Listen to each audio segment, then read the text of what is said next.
I stress with my clients is that you cannot go into polyamory without that kind of self-awareness.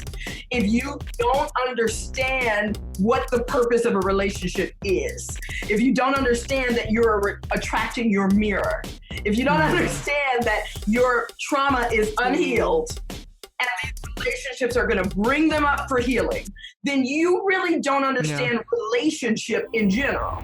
If you're happy with the same old ways of dating, if you enjoy sucking at communication, and you have no desire to improve your romantic life, then our podcast might not be for you. But if you want some out-of-the-box ideas to deepen your current relationships, broaden your sexual horizons, develop a better understanding of yourself, or learn more about non-monogamy, then you've come to the right place. I'm Jase. I'm Emily. And I'm Dedeker. And this is the Multiamory podcast.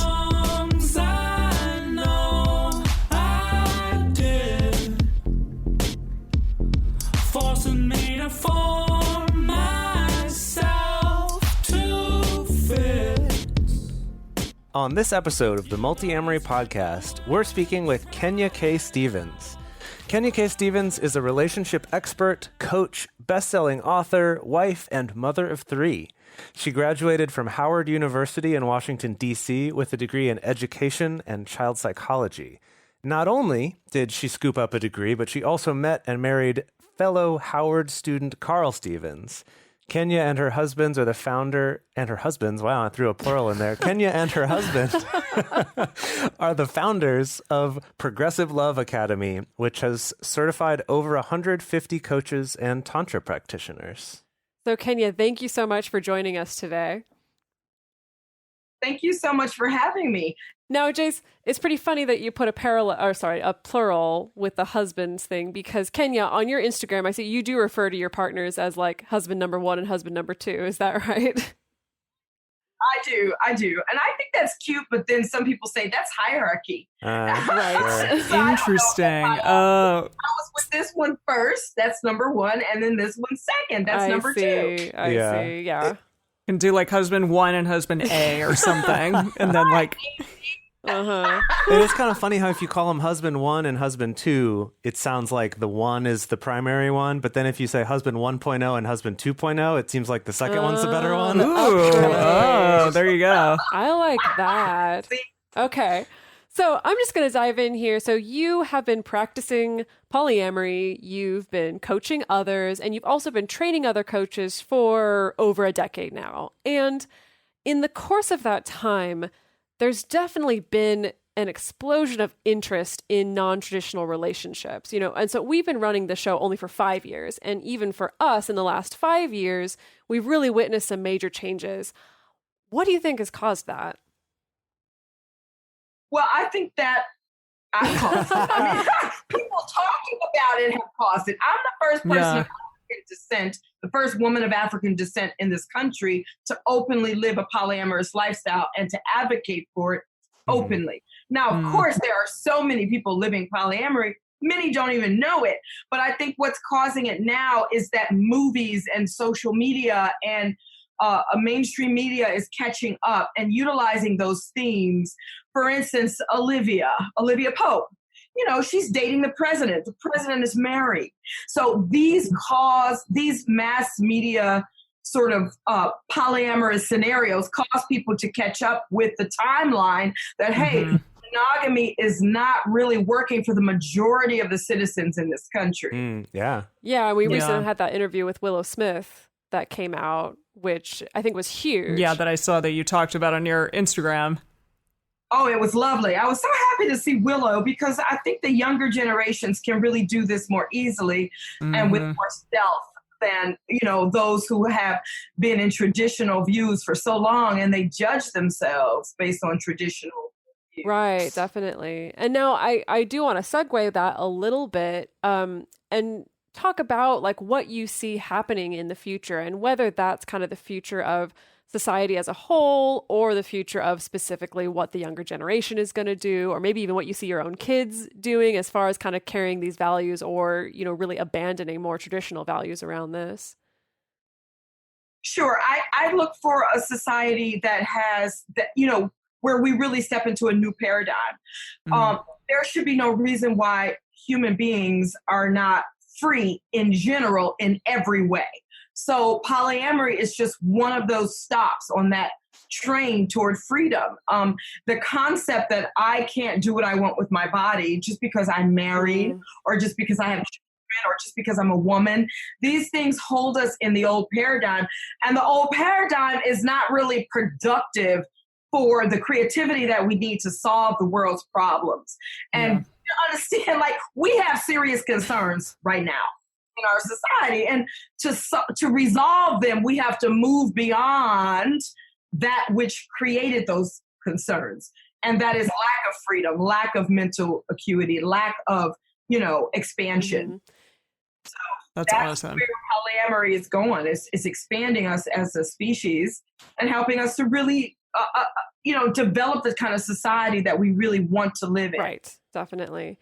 Do you think that, like, again, kind of thinking about this more philosophically going into the future, that I think that for so long, the primary, I don't want to say like obstacle, maybe the primary resistance to the idea of freedom for a lot of people is this notion that freedom equals chaos. And, Why is everyone so afraid of chaos? I mean, it is from chaos that we grow. I mean, everything could be considered chaos because it's the unknown. Chaos is the unknown. And every day we wake up into the unknown. We don't know what's going to happen tomorrow. Why are we so afraid of having the human experience? Why are we so afraid of the Earth's school? Why are we so afraid to grow and to realize our power through that growth? There's nothing to be afraid of as we walk into the unknown, which is what you consider to be chaos. Right. Yeah. Right. Well, I don't know. That is the kind of funny thing, is that I think you can see it, or we see it all the time, and I'm sure you see it all the time with your clients also, that on this micro level, that fear of the unknown can be so paralyzing to people, of like, I don't know what it's going to be like when I open up my relationship. I don't know what's going to happen if my partner can go on this first date with someone. I don't know what's going to happen if my partner can have sex with someone, or if I get to have sex with someone. And so it's like, you can see on this micro level that how the fear of the unknown really creates this paralysis around moving forward. And I feel like that's just got to be mirrored on the macro level as well, of we don't know what it's going to be like if someone could just date whoever the heck they wanted. And so for a lot of people, it's so much easier to just stay kind of stuck in what's known and comfortable, I suppose. Well, what we're saying is it's much easier just to continue to allow persons with penises to have a pass, a unseen and invisible hall pass, to continue to live as a natural human, which is a non-monogamous species, okay? And to go and to have all these affairs, and to then, have the woman be very upset and constantly in flux and constantly wondering what her husband is doing, because he is doing something. That is the Western paradigm. That the men, this has been normalized, that men are persons who will have affairs. Just accept it. This is what boys do. That's more palatable than actually. It's the kind of relationship I was born out of. Yeah. Right. All of us. So that's not chaotic. Is that not chaotic? Our mothers were depressed. Our mothers were not orgasmic. Our mothers were unhappy. Our mothers were constantly worried. Why is that not chaos? That's true. Yeah. That's true. Yeah. I like that take. And I think that's something. Yeah. Interesting. Yeah. We can't play these games. It is time for us to recognize where we have been and how it doesn't work. If there's a 55% divorce rate, if your child came home and say, I got a 55% on this test, that's an F. Yeah. Is that an F? That's an F. So, if we don't resolve ourselves to understand that we need to fix this with something that is workable for everybody, persons with penises and vagina, then we're living in chaos either way. Yeah, definitely. Yeah. So I want to take it back just for a minute, because we started to talk a little bit about media, and I know I saw something about She's Gotta Have It on your Instagram, and we talked a little bit about Willow and various things. Yeah, so there is a huge increase in media coverage about polyamory, about non-monogamy. So I wanted to ask, what do you think the media is getting right about all of that? And what do you think the media is getting wrong or still like has a long way to go on? Well, I wrote Spike Lee about 7 years ago, and I told him that he should redo, because he was the first person of African descent to cover polyamory. She's Gotta Have It is an old movie. It came out in the early 90s or late 80s. So, you know, that was visionary of him. What I think the media is doing right is, like Spike Lee listened to me and he redid She's Gotta Have It. But what the media is they're not doing anything wrong. Nobody's ever doing anything wrong. Everything is perfection. That's my view.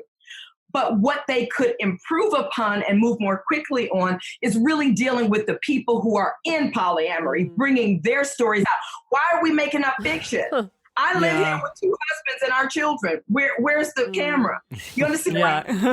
Why not show the real thing? We've been up for a reality series 3 times, and each time the media tells us, the top executives say, we can't put this on TV.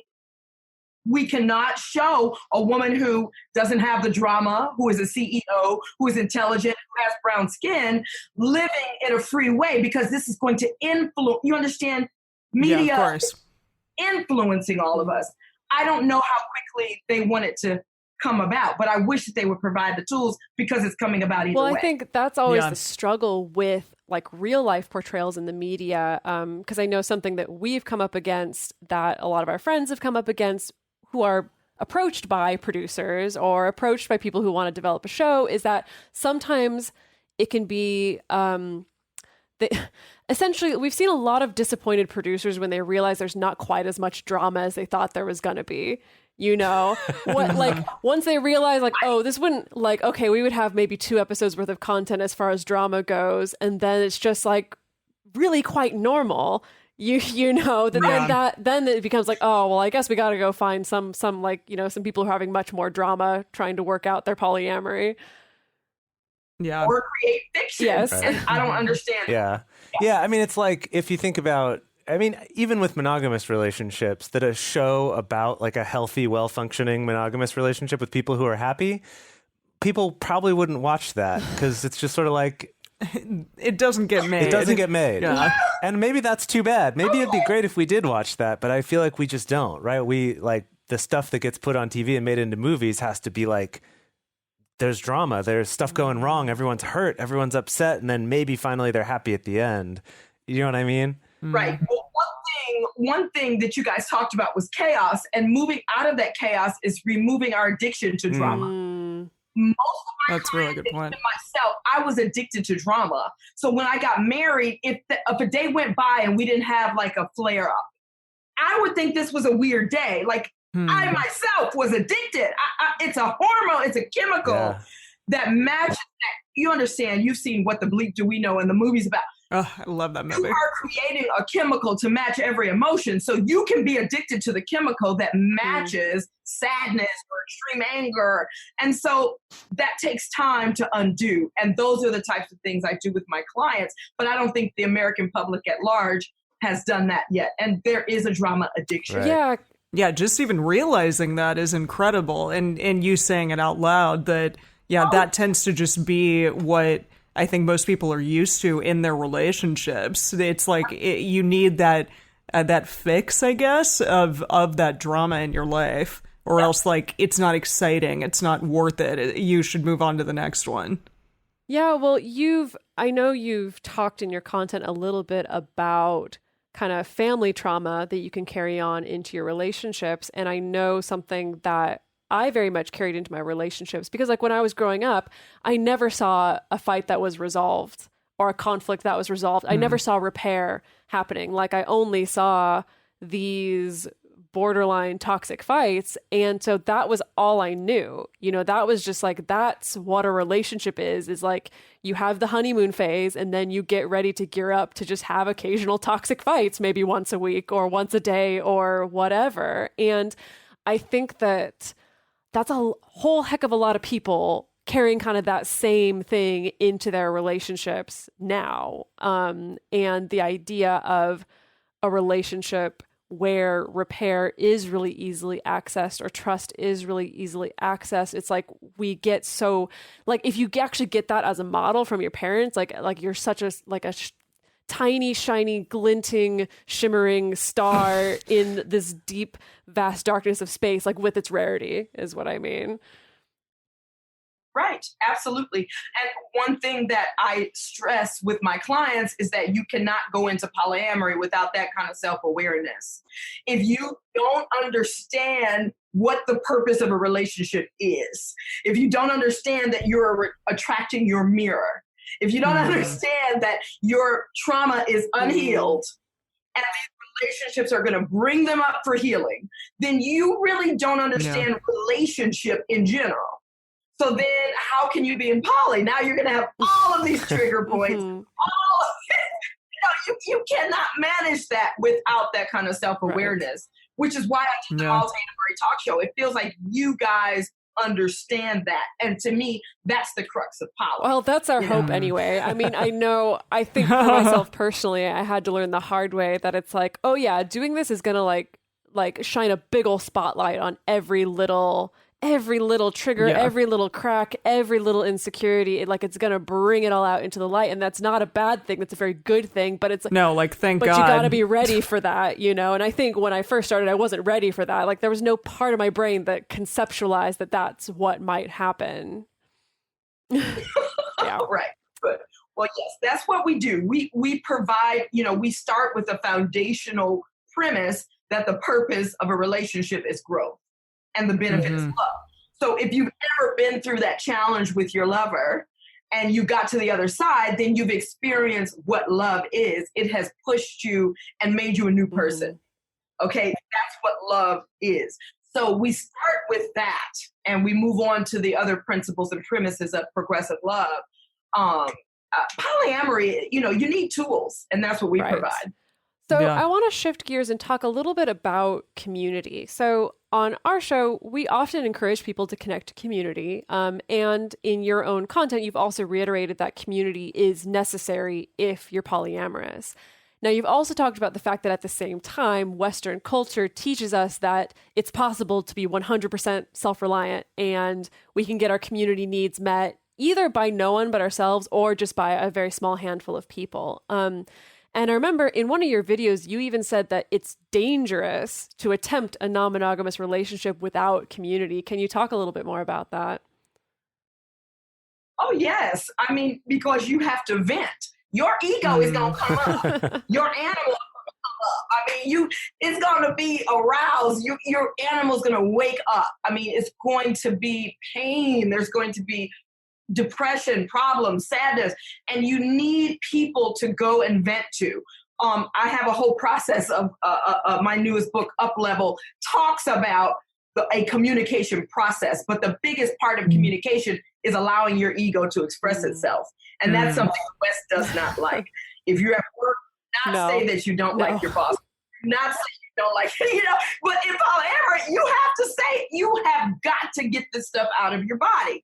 So we suggest that people have a large community so that they can have people to share that with in a safe container and always be processing and moving through emotion without always dumping it on your partner. Your partner can't always handle it because they're going to take it personal because they're in their ego as well. So we just, community is vital. Even if your partner's with somebody else, you need to hold someone. If you're experiencing jealousy, you need to be able to ask someone for what you need. If you have no one around you, what are you going to do beyond call your partner and cuss him out and say, get the hell home because I'm not feeling well. Well, you need somebody else to help you feel well. He's out. Yeah. Yeah. Do you mind sharing a little bit in kind of your own personal journey becoming polyamorous? What was it like for you finding community or connecting to community? Well, my personal journey into polyamory was hell. And I try to make that really clear. It's you are going to go through many deaths. Like, I don't play games. Like, I'm like a rapper. I'm going to tell it how it is. You're going to die many times. I mean, you have got to die. I mean, because what's dying? A part of you that was holding on to specialness, a part of you that was holding on to all of these concepts that are not really real and they're not really relevant for your life. So you're going to die to those, and that hurts. It's painful. But in terms of what you asked, I forgot what it was that you asked about that. Your own journey in connecting to community and like how you found community. Oh, so luckily enough, when my husband and I got married, I was 21. I'm now today 45. But when we got married when I was 21, we actually came directly into community. So we have been initiated into the African spiritual culture. So that was all about community. So we grew up in community. I just understood it to be a vital part of our lives. So when we were fighting and going through things, we would call the elders. They would come over our house. They would talk to us. This was in Washington, D.C. So we had created that here. So I just knew the importance of it. Most may not have had that experience. Right. Yeah. But in Poly, you have to get into it. Yeah. Mm-hmm. When you like transitioned into a polyamorous relationship, was there any friction with your home community in that regard? Sure. Yeah. My mom said, leave that man, leave him. He's not right. That's not right. You know, everybody had a thing to say, but I could easily shoot back at them. Well, all of y'all husbands have had another partner. All of y'all. My grandmothers on both sides, my mother, all of them, his mother, everybody. Okay, people got divorced about it. People been fighting about it. Are y'all serious? No, I'm not leaving. Now I actually have the freedom to do what all persons with penises have done for 1,000 years. Why would I leave? Yeah. I'm in Canada. I crossed the major states and I'm not in the South anymore. I'm free. So why there you go. I don't believe in throwing away humans. Like, why would I need to do that? I don't need to throw my best friend away because he wants to make love with other people. Why? Yeah. I know for a lot of people that's such a struggle, though, when they become polyamorous, a lot of times feel like they kind of lose their community. Like that you know, they kind of get cut off from whether it's their family or just their friend group, or like they feel like now I can't come to these people because no matter what I come with, they're going to go, oh, your problems are because you're doing that polyamory thing. You know, see. It's just such a hard thing for people. See. Right, and they're not creating a new community. Well, they end up needing to, and I think that transition, that like gap in the middle where you kind of lose the one before you've built the other, it can be a real hard time to figure out, how do I do that, you know? Yes, that's very true. You how can you do that? It just has to be done. One thing that I am is a warrior, so I just kept pressing forward with those people. Like I would taunt them and tease them, be like, "Hi, y'all, ripping serious? Da, da, da, da. Look at you. You know your husband cheated 20 times, and every time my grandmother actually told me when I told her I was poly, she said every time your grandfather cheated, I cheated back, and I never. Oh my gosh. So they started really telling me the secrets. And I'm like, wow. Why would you raise a daughter, my mother, and not tell her that? You see what I'm saying? Like, why are we not teaching? You know, it was a whole thing that came out. But yes, you have to be powerful to be poly.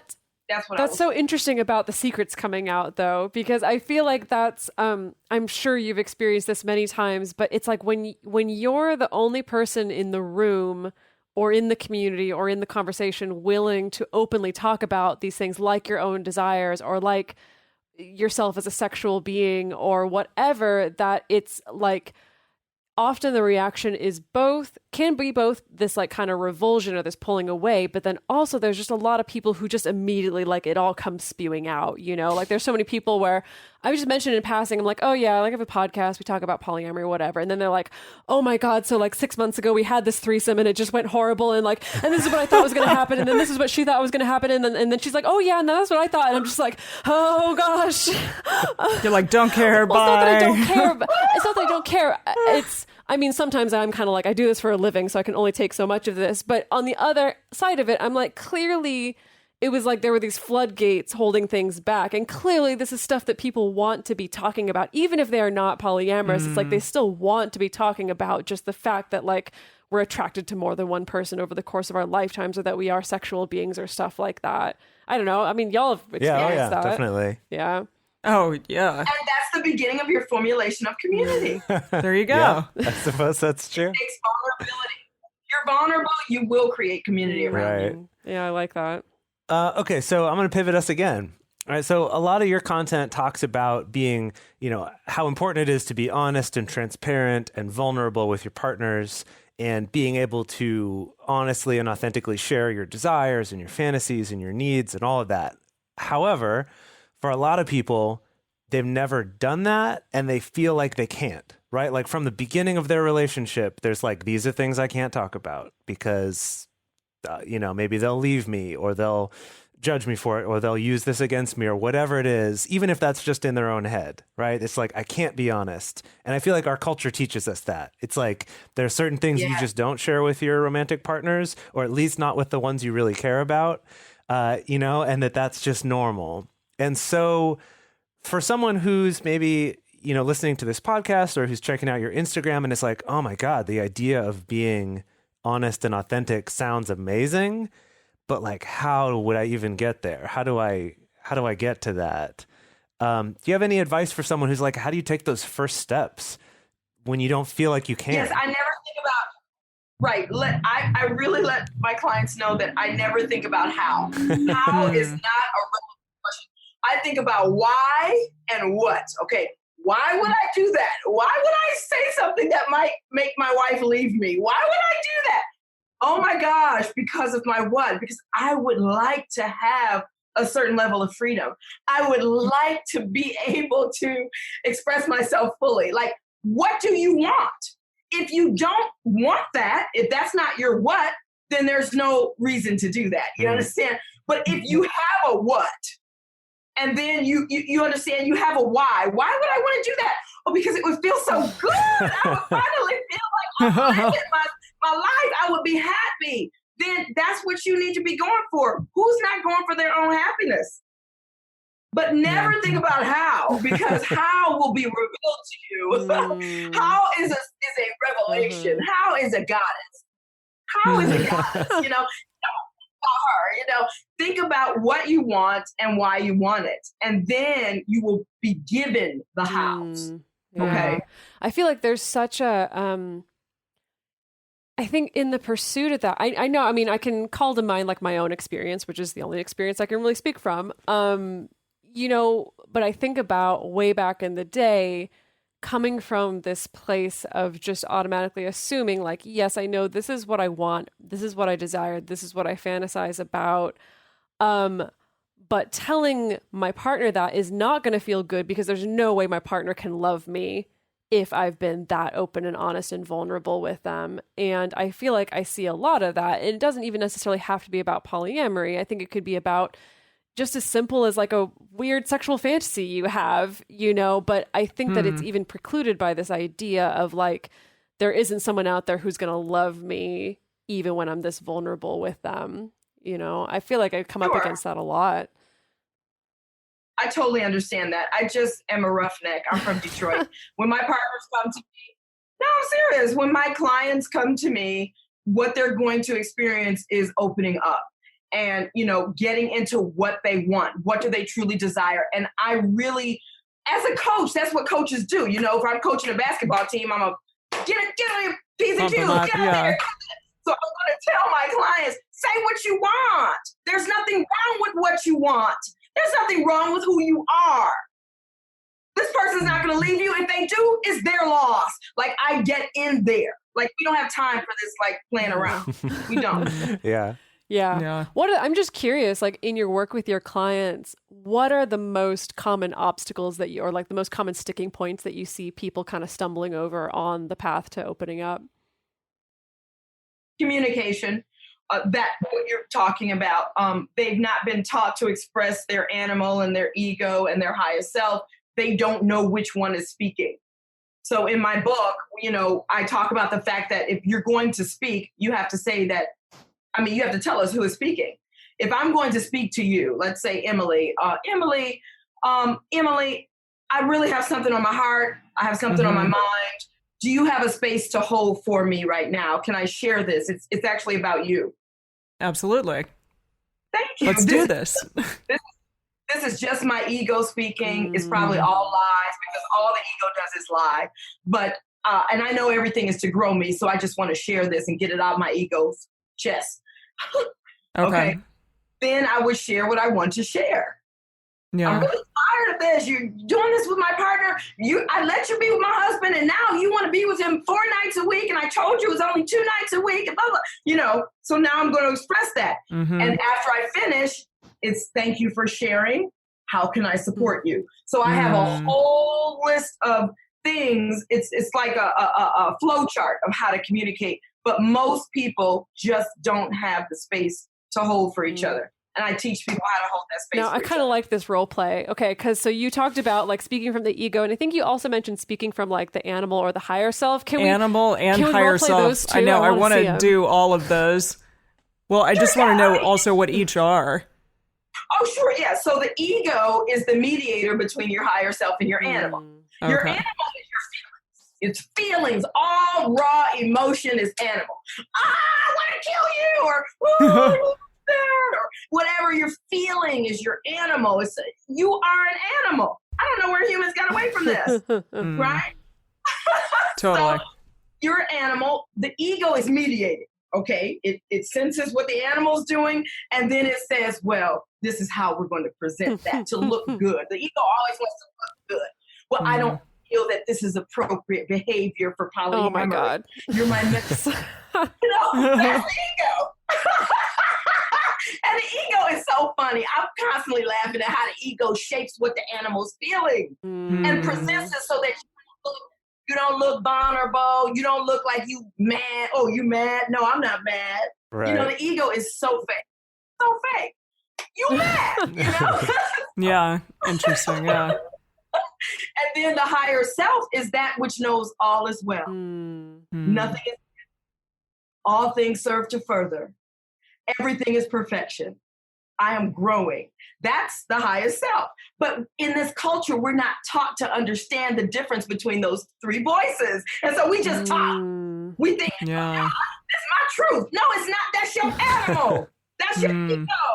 That's you have to know who is speaking. And that's what my book really teaches, because if you're going to be in polyamory, tell us who's speaking. Do not just start talking out your mouth. Right.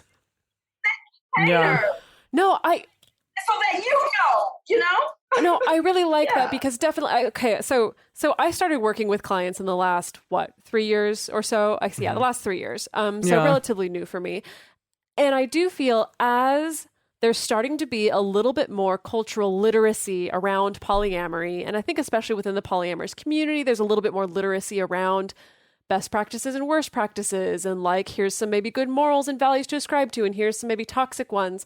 As there's more literacy around that, I think what you're referring to as the ego, I've seen a lot of clients also get really good at kind of using the ego to dodge those things. So things like, well, no, we can't admit to being jealous because jealousy is the bad thing. That's the bad thing. That's toxic polyamory. And so again, like you were saying, the ego, it's like, let's be honest the ego's going to come up with that, like, well, I don't think that's appropriate, or well, I don't think that's quite within our agreements, or well, I just don't think, yes, that like, that's a really wonderful way of laying it out there, that because, we do that all the time. We're definitely, I'm definitely not perfect in that regard either, but that's a really good name for a phenomenon that I've been seeing of kind of like how the ego's always going to find this kind of slippery way to still look good and still seem really rational and presented and composed. And act like you right. If your ego is ever saying, like we have these 4 sayings: no shame, no blame, no victims, no villains, no cop-outs, no dropouts. So if your ego is ever blaming anyone for anything, then you ain't ego. All the ego does is find out who right, who wrong, and which is a lie, because nobody's right, nobody's wrong. So even if you set it up like you have broken our agreements, and I feel a sense of sadness that you aren't respected, that's all ego. It's not. It's a lie. You see what I'm saying? So that's the tricky point that I have mastered in getting with my clients, because we don't play that game either. You see, so yeah. So do you ideally want your clients to go more towards the route of just saying what they feel and then moving on, like, so taking away the bullshit essentially and just being like, okay, these are the emotions that I'm having, let's talk about them. And then ultimately, while also knowing like things are going to be okay over here. Right. This is growing me. So I teach my client to Start with animal, move up through ego, let everything express. That's the only way you can get to the highest self. If you're always hiding your animal and telling your animal, what happens to an abused animal when you tell them, sit down, shut up, sit down, shut up? The animal starts to go crazy. The animal starts to really be, you understand, malfunction. Right. Yeah. Not abuse your animal. We have to love our animal. Let your animal express. Let your ego express. Reveal yourself. Get naked for me. Yeah. That's the only way trauma comes Love out it. either. That's it. Then you can get the highest self. We even have a thing in my book called a simulation where, okay, if my ego expresses itself, Emily, I don't like how you were with my man and I told you da-da-da-da-da. And you say, oh, thank you for sharing. How can I support you? I might say, Emily, I would like a simulation. Would you simulate guilt? Because my ego just wants to hear you admit that you're... A simulation. Interesting. No, I like that though, because sometimes you just do need like an acknowledgement in your specific way from another person. That's fascinating. Jeez. Oh my gosh. Hallelujah. And so no, I really like that. It's a game because your ego is just a game play. You just play. And so that's the techniques that I give for polyamory. So what was it in Star Trek, the Kobayashi Maru?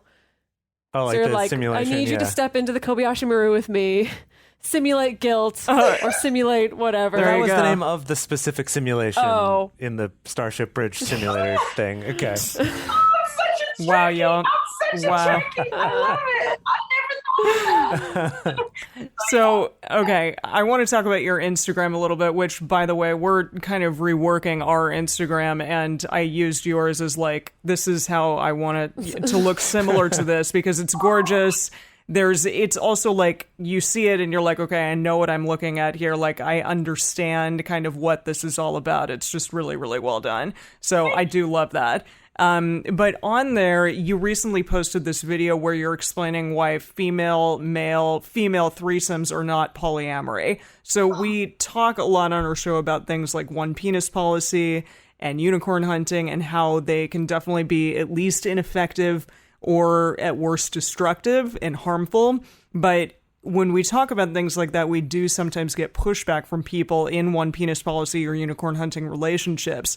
And they just insist that they're practicing like a different form of polyamory and that, people exactly. Well, and that like people shouldn't be so judgy and gatekeepy. So like with all of that, what are your thoughts on this? And if you can even go a little bit into the reasoning why you said like female threesomes are not polyamory for the audience.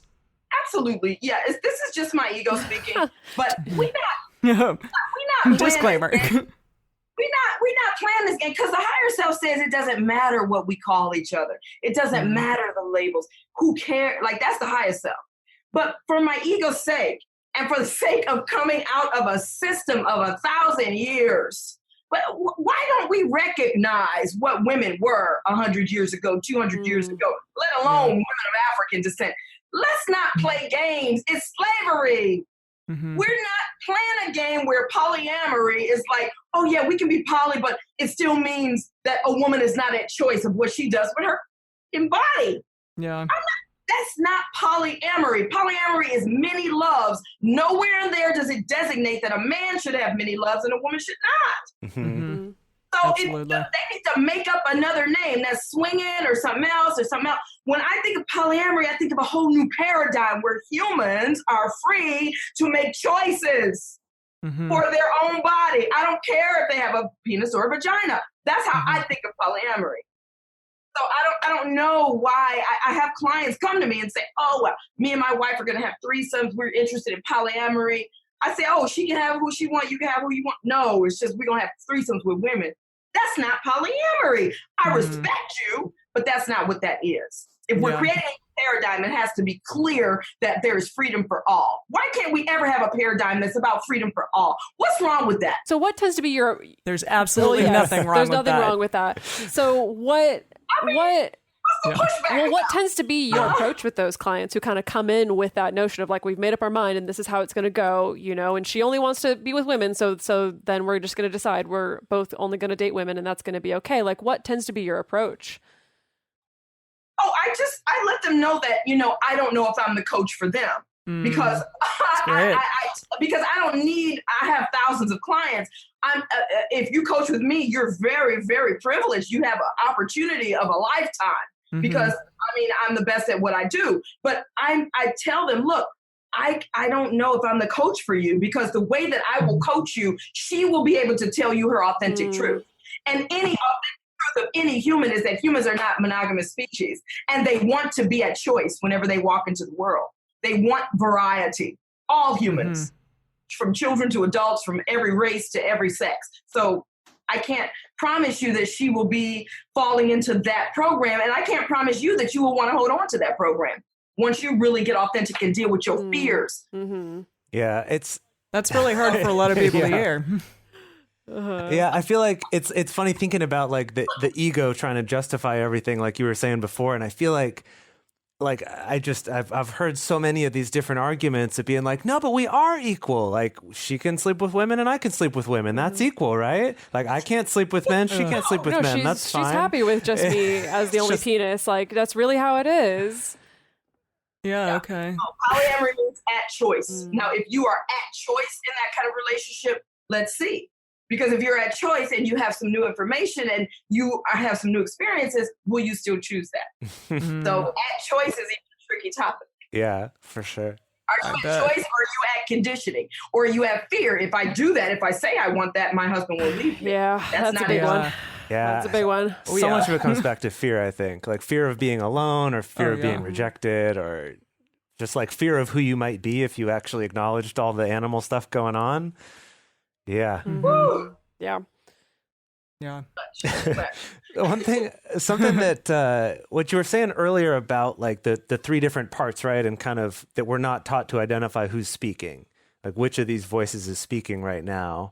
I think it's interesting. I remember reading a book years ago that was kind of about a similar concept, but rather than it being about like the animal and the ego and the higher self, it was more about it's kind of based in neuroscience stuff, saying like that your brain, we are taught to think of your brain as like one unified thing that's always thinking or feeling the one thing that it's thinking or feeling, and actually saying, no, your brain's more like a whole room full of a committee of people who all have different opinions and different feelings, and they're arguing about it constantly, and whoever happens to be kind of winning or getting the most support or talking the loudest at that point is the one that comes out.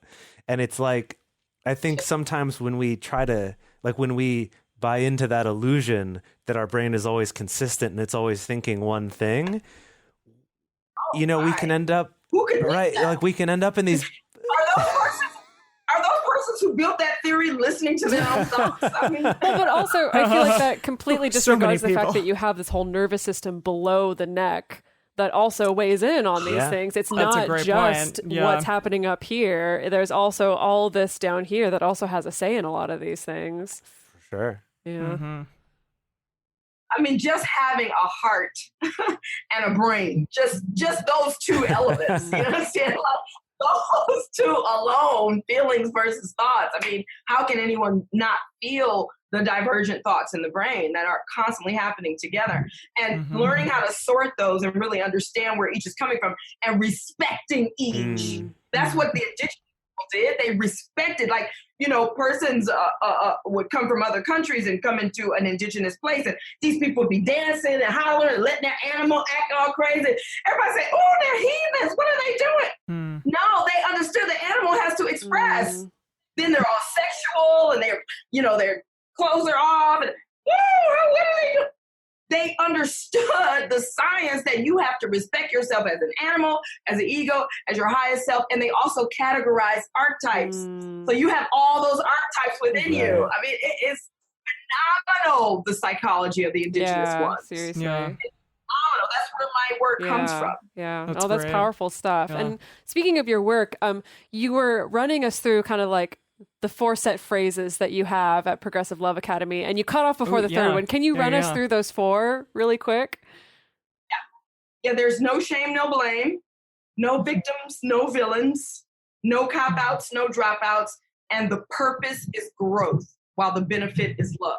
So that's 4 phrases. That is the basis Those are our rules. We don't believe in rules. We believe rules are for fools. That's like a fifth one. I like that. That's another phrase, exactly. We believe in principles. Right. Principles. Uh-huh.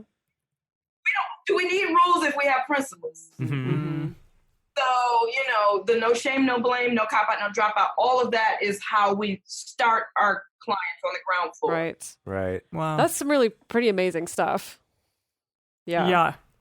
Fun. Yeah, I love all that. Jeez. Although I think if we started saying fun. rules are for fools, we'd get a lot of pushback. Maybe we should. Maybe we should start a conversation. Well, right. And, I don't mind pushback because I know who's pushing. Your ego's pushing back. But the higher self knows that all literacy, all languages, all things are integrated and they are one and they all fit together. And there's nothing wrong. While my ego can say rules are for fools, you see? So if I understand who's speaking, then you understand not to take that as a problem. See, the whole thing we have in the Western culture, everybody taking everything personal. Yeah. And it's like stressful. It's stressful. It's like, that's just her animal. You're taking a cat. You're looking at a cat and a dog, taking it personal. Well, that is kind of, I guess that is kind of one of the many drawbacks of having this extremely individualistic culture is that it really trains you into that mind space of it's always cycling back to like, what about me and how does this reflect on me, which activates all of that. It's all about me. Yeah, exactly. That is so funny. I'm so sorry. This culture is so funny. I don't see how everybody can't be laughing every day, all day. Yeah. So actually what you were about to talk about in kind of like handling pushback from other people, we're going to talk about that a little bit in our bonus content. So I want to kind of put a pin in that. But before we get to our bonus content, can you tell us a little bit about this intensive that you have coming up later this week? And your book. Oh, sure. Yes, absolutely. Up-level communication is the name of my book, and it talks about that ego, animal, higher self, how to deal with that, how to set container, how to have a real conversation without just being stuck in ego, like most Westerners. Because we're not like, we are moving beyond that paradigm. Okay, so it gives us a new language, a new way to use language. The conference is all about that book and practicing in the play shops. And really working on it. Because some people say, no, this is not my ego. This is what I really feel. This is the real truth, And so we have to retrain them to say, what are you talking about your perspective, ego? Are you talking about how you feel, animal? Are you talking about, you see what I'm saying? Like, most people don't want to stop utilizing the language in the abusive way. I call it a language of war. You understand? You don't want to stop using the language of war, then don't. But what we're going to do is stop using the language for war. So that's what we're meeting about. And it really takes 4 days to get through that process. But it starts with all the principles, and we move into the language workshops, and we move into Tantra, and then we dance, and it's just going to be a ceremony. It's everything from ceremony. So that's what we're doing in Asheville, in the mountains, in the Crystal Field Mountains. Oh my goodness, lovely. That sounds wonderful. And so what kind gorgeous. of people are invited to take part? Everyone. We are very open to LGBT. I know sometimes people think persons of African descent are not open to LGBT, but we believe in 9 genders here at the Academy. So I don't know. We're not like maybe most persons of African descent because we don't believe in binary gender.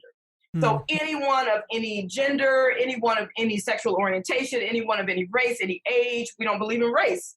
Race is a false concept. We are humans, and we have diversified into these colors in order so we can have these experiences that grow us. That's great. Yeah. That's awesome. Okay, so anyways, everyone's welcome is what I was saying. Okay, so we will definitely include a link to more information about the intensive in the show notes. We're also going to include a link where people can find more information about your book, Up-Level Communication. And now you are also offering to our listeners a free gift lecture video. And so I made by far the best URL our site has ever had. And it's not even for our site. It's to redirect to this gift lecture. And so if you go to multiamory.com/polyamory on fleek, you will get access to Kenya K. Stevens' free gift lecture, which is called Polyamory on Fleek. That's fleek with 2 E's if you don't know how to spell fleek. Oh my gosh. That is the best because, I explain why I'm polyamorous in there, and it's about my mom and my dad and a gun. So you guys got to get in there and hear Okay. this. Wow. Color me intrigued. Yes. Heck yes. So yes, thank you for sharing that. It feels really warm and welcoming. My animal is very warm and fuzzy with that. Yay. Yeah, and so I guess last thing, so we're going to chat a little bit more on the bonus content, but before we go there, what's the best place that people can go to find more of you, your content, and more information about all these things? Sure. Progressive Love Academy on Instagram and progressiveloveacademy.com is our academy. So we have lots of free courses, but then there are also lots of initiations and paid courses. But if you want to start free, it's really fun. It's a really great place to go to meet me and get closer to me. Because I like to be. And seriously, everyone go check out the Instagram. It is #goals. Like for all Instagrams. It's now, amazing. can people still find, because it. when I first started following you, your Instagram was still under Juju Mama, and then it recently changed. And so is that a complete rebranding for you? Do you still go as Juju Mama in certain circles, or what's kind of the story there? I'm still Juju Mama on Twitter, where I have 30,000 followers, but I rebranded on Instagram for Progressive Love Academy. Got it. You can follow either one. I like either one, but I have PR people who have their egos who say I need to be Progressive Love Academy. Right. So you're like, fine. There you go. Okay, so when we get to our bonus content, we're going to talk about a little bit that we covered already, but we're going to talk about expressing opinions on the internet. Spooky. So stick around for that. Yeah, thank you to everyone for listening. We would love to hear your thoughts on this. Did you find anything in this episode that kind of was a wake-up call for you, maybe about... Blew your mind. About being addicted to drama, potentially, or about figuring out who's speaking when you're feeling something and sharing something. The best place to share your thoughts with other listeners is on this episode's discussion thread in our private Facebook group or Discord chat. You can get access to these groups and join our exclusive community by going to patreon.com/multiamory. In addition, you could share publicly on Twitter, Facebook, or Instagram. And be sure you tag the Progressive Love Academy in it as well. You can email us at info@multiamory.com, leave us a voicemail at 678-MULTI-05, or you can leave us a voice message on Facebook. Multiamory is created and produced by Emily Matlack, Dedeker Winston, and me, Jase Lindgren. Our episodes are edited by Mauricio Balvanera. Our social media wizard is Will McMillan. Our production assistants are Rachel Shenowork and Carson Collins. Our theme song is Forms I Know I Did by Josh and Anand from the Fractal Cave EP. The full transcript is available on this episode's page on multiamory.com.